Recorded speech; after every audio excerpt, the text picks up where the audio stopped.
Lorsqu'on adopte un chiot, on a envie de tout bien faire pour qu'il soit bien éduqué, pour que la cohabitation se passe au mieux. De ce que j'ai pu lire ou de ce que j'ai vécu avec Mac Jackson, je vais vous partager des erreurs qu'on peut faire couramment et qui sont à éviter dans l'éducation de son chiot. Première erreur à ne jamais faire, c'est mettre le museau de son animal dans son pipi. C'est quelque chose qu'on lit beaucoup. Lorsque votre chiot ou votre chien va faire pipi à l'intérieur, c'est qu'il y a un mal-être. Le chien est un animal propre. Croyez-moi, il n'a aucune envie de faire pipi là uniquement pour vous embêter. Lorsqu'il est chaud, c'est tout à fait normal qu'il ne se retienne pas. Sa vessie n'est pas encore parfaitement formée, donc en général, il faut le sortir à peu près toutes les 2 heures. Et si c'est un chien adulte, c'est peut-être qu'il a un mal-être ou un problème de santé. Il va falloir aller creuser là-dedans. Mais mettre son museau dans son pipi ne ferait qu'engendrer des problèmes d'incompréhension qui peuvent amener des troubles du comportement. Gardez en tête qu'il ne fait absolument pas ça pour vous embêter. Deuxième erreur à ne pas faire évidemment, c'est frapper son chien ou lui hurler dessus à tout bout de champ.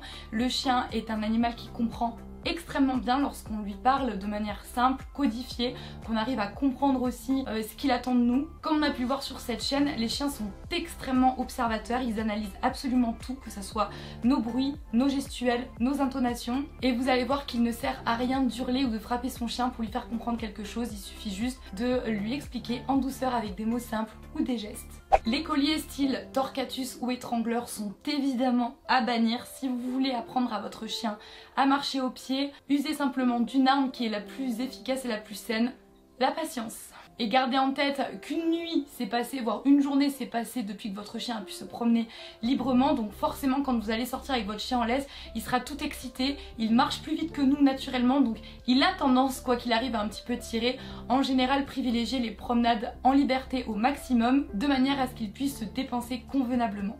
Ne l'empêchez pas d'aller voir d'autres chiens si les autres chiens ont l'air avenants, qu'ils sont détachés, qu'ils ont envie d'aller vers votre chien et que votre chien a envie d'aller vers eux. Les chiens sont des êtres vivants extrêmement sociables qui ont besoin de rapports intraspécifiques. Si vous empêchez systématiquement votre chien d'aller voir d'autres chiens ou qu'à chaque fois vous faites des rencontres en bout de laisse tendue, celui-ci risque d'être frustré et de développer des problèmes de socialisation.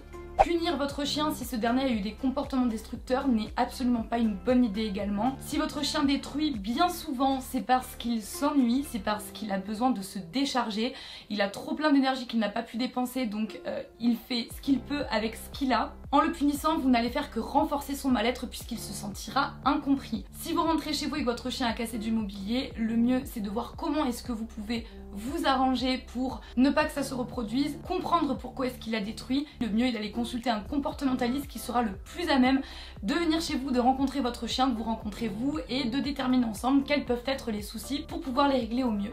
Pour terminer cette vidéo, gardez en tête que le chien est un être vivant comme nous qui est extrêmement sociable, qui ne demande qu'une chose, c'est de vivre dans le confort auprès de personnes qu'il aime, tranquillou, d'être nourri, de manger, de dormir. Il n'est pas chez vous pour vous dominer et à partir du moment où vous prenez le temps de lire votre chien, de comprendre les codes de votre chien, la cohabitation ne pourra que bien se passer. J'espère que ces petites astuces vous ont plu, je vous fais à toutes et à tous un très gros bisou et on se retrouve la semaine prochaine pour une nouvelle vidéo à Sur au poil.